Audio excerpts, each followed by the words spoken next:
यह कहानी है माधोपुर गांव के एक साधारण लड़के बम की। बम का जन्म गरीबी में हुआ था। घर की हालत ठीक नहीं थी, लेकिन उसके दिल में हिम्मत और मेहनत करने का जज्बा था। जहां ज्यादातर बच्चे बचपन खेलने गुजारते हैं, वहीं बम बचपन से ही मेहनत में लग गया। बम का परिवार छोटा था, लेकिन जिम्मेदारियां बड़ी। बापू बूढ़े हो चुके थे, माँ बीमार रहती थी। ऐसे में घर की जिम्मेदारी बम के कंधों पर आ गई और उसने ठान लिया, चाहे कितनी भी मुश्किलें क्यों ना आए, वह मेहनत करके अपना और अपने परिवार का जीवन बदलेगा। बम का पहला रिश्ता खेती से जुड़ा। हर सुबह सूरज निकलने से पहले ही वह उठ जाता, पुरानी साइकिल उठाता, उस पर टोकरी और औजार रखता और खेत की ओर निकल पड़ता। माधोपुर गांव की पगडंडियां लंबी थी, कभी धूल उड़ती, कभी बरसात में कीचड़ बन जाता, लेकिन बम की साइकिल हमेशा खेत तक पहुंचती। खेत में जाकर वह मिट्टी को हाथों से छूता और कहता, यही है मेरी ताकत, यही है मेरा भविष्य। वह टमाटर, बैंगन और हरी मिर्च की खेती करता, बीज बोता, पानी देता और घंटों घंटों खेत में मेहनत करता।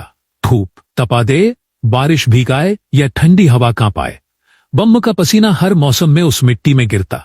गांव के लोग उसे देखते और कहते, अरे यह लड़का मेहनती है, देखो कैसे अकेला खेत संभाल रहा है। बम बस मुस्कुराता और चुपचाप काम करता। उसे पता था यही मेहनत एक दिन उसकी जिंदगी बदल देगी। जब खेत की फसल तैयार होती, लाल लाल टमाटर, हरे भरे बैंगन और चमकदार मिर्चियां तोड़कर वह टोकरियों में भरता। फिर उन टोकरियों को ठेले पर लादता। वह भारी ठेला खींचते हुए माधोपुर की गलियों से निकलता और बाजार की ओर चलता। गर्मी की दोपहर में ठेले के पहिए धूल में डूबते, बारिश में कीचड़ फंसाता और सर्दी में हाथ सुन्न हो जाते। लेकिन बम के पांव कभी रुकते नहीं। रास्ते में लोग उसे देखते और आवाज लगाते, अरे बम इतना छोटा है लेकिन इतना बड़ा बोझ खींचता है। और बम हंसकर कहता, मेहनत बोझ नहीं होती भाई, मेहनत ही तो रास्ता है। मंडी पहुंचकर बम सब्जियां सजाता। खरीदार आते, मोल भाव करते। खरीदार, बम आज टमाटर महंगे बता रहा है। बम भैया ये टमाटर सिर्फ टमाटर नहीं है, ये मेरे पसीने की पहचान है। धीरे धीरे मंडी में उसका नाम हो गया। हर कोई कहता, अगर ताजा और सच्चा सामान चाहिए तो बम के ठेले से लो। दिन बीतते गए, ठेले से जो थोड़ी कमाई होती, उसमें से बम घर चलाता और बाकी बचा लेता। रुपया रुपया जोड़ता। उसे हमेशा याद रहता, छोटा छोटा कदम ही बड़े सफर की शुरुआत है। ठेले से सब्जियां बेचते बेचते बम के मन में यह ख्याल आया कि क्यों न कुछ नया किया जाए। गांव और कस्बे के बीच लोगों को आने जाने में दिक्कत होती थी। कोई पैदल चलता, कोई साइकिल से जाता और कोई बैलगाड़ी से। बम ने सोचा, अगर मैं लोगों को सफर कराऊं तो उनकी मदद भी होगी और मुझे रोजगार भी मिलेगा। बस इसी सोच के साथ उसने ऑटो रिक्शा चलाना शुरू किया। सुबह होते ही वह ऑटो निकालता, बच्चे स्कूल छोड़ता, बूढ़ों को अस्पताल पहुंचाता और औरतों को बाजार। लोग कहते, देखो यह वही बम है जो कभी खेत में पसीना बहाता था, अब गांव वालों को सवारी करा रहा है। धीरे धीरे बम ने टोटो रिक्शा भी चलाना शुरू कर दिया। माधोपुर और पास के कस्बों के बीच उसकी टोटो रिक्शा खूब चली। लोग उसे आवाज देकर बुलाते, अरे बम भाई जरा बाजार तक छोड़ दो। बम हमेशा मुस्कुराकर कहता, बैठ जाइए, आपका सफर मेरा फर्ज है। इस काम से बम ने और पैसे जोड़े। अब समय है एक घर बनाने का। माधोपुर की मिट्टी में पला बढ़ा यह लड़का अब अपनी छत चाहता था। उसने मजदूर बुलाए, ईंट, गारा और लकड़ी जुटाई। धीरे धीरे नींव पड़ी, दीवारें खड़ी हुई, छत बनी।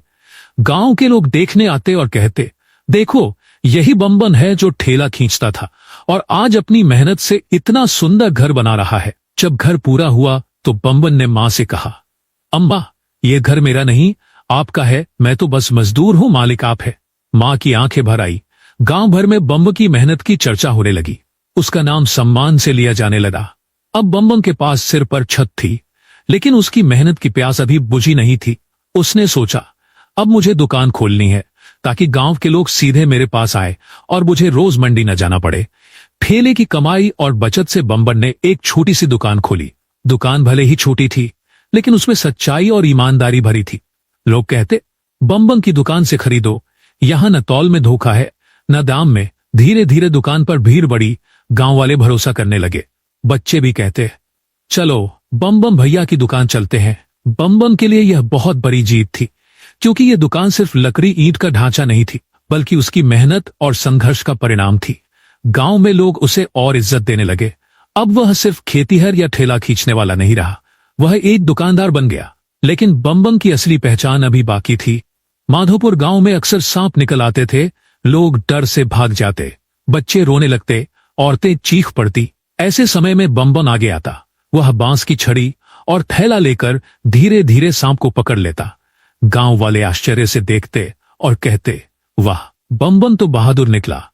धीरे धीरे यह उसका नया काम बन गया। खेती की मेहनत, दुकान की ईमानदारी और अब गांव वालों की सुरक्षा। बम्बम हर जगह आगे रहने लगा।